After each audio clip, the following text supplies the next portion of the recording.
Hi, Robin here. This is Legal, Moral and Cultural Ethical Issues for the OCR A-Level Computer Science, and we're going to be looking at artificial intelligence.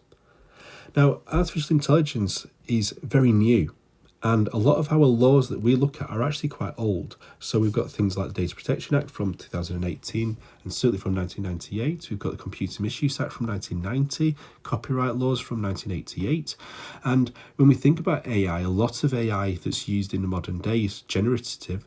And what that basically means is it's using training, it's using other people's work and aspects to create it.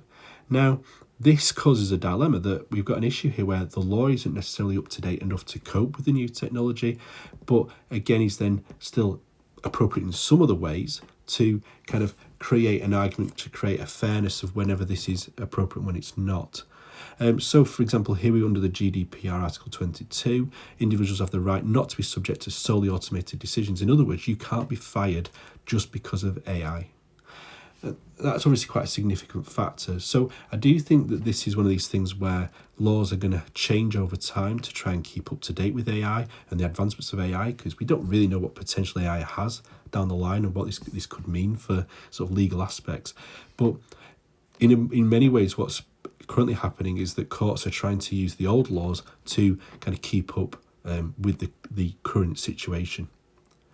Other things such as Regulatory Investigatory Powers Act again is appropriate to AI because AI can obviously be used to monitor massive amounts of data and therefore could be responsible for violating worker privacy. There are new laws coming in, such as AI regulation, but this isn't something that's currently in the spec, so isn't something that we necessarily need to know about, but I think it's worth knowing that it's there and something you could always mention.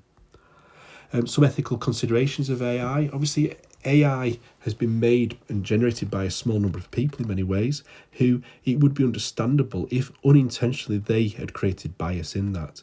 Again, what tools they're using and what data they're using to generate the AI, again, could well have biases in that, and therefore it's important that the actual outputs aren't biased as a result, and therefore there should be steps to put in place to prevent that as much as possible.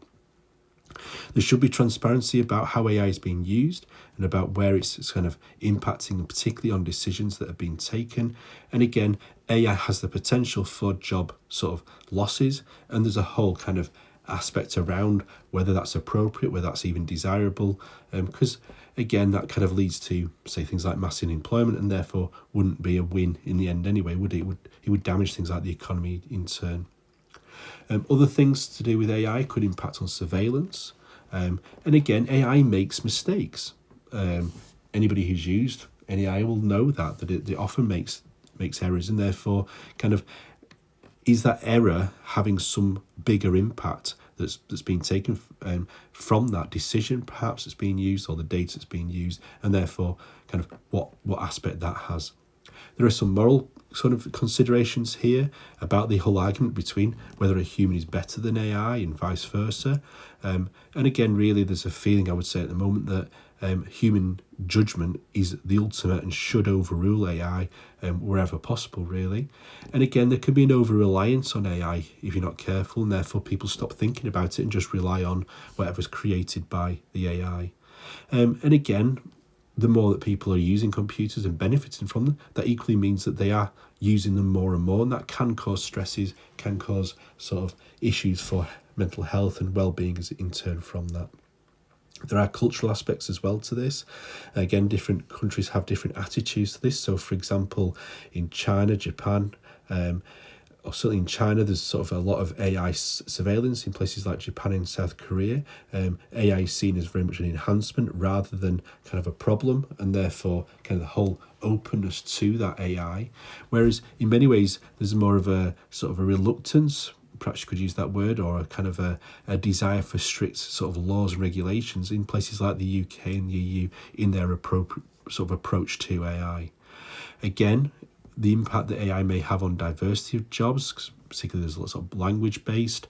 And again, AI chatbots are becoming ever more prevalent, aren't they, in business usage and sort of business aspects, and the impacts that those have and the behaviours. Okay, well, I just wanted to say thank you for watching. I really hope you found it useful and really hope you've learned something. Please do like and subscribe, and I'll hopefully see you again. Thanks a lot. Bye.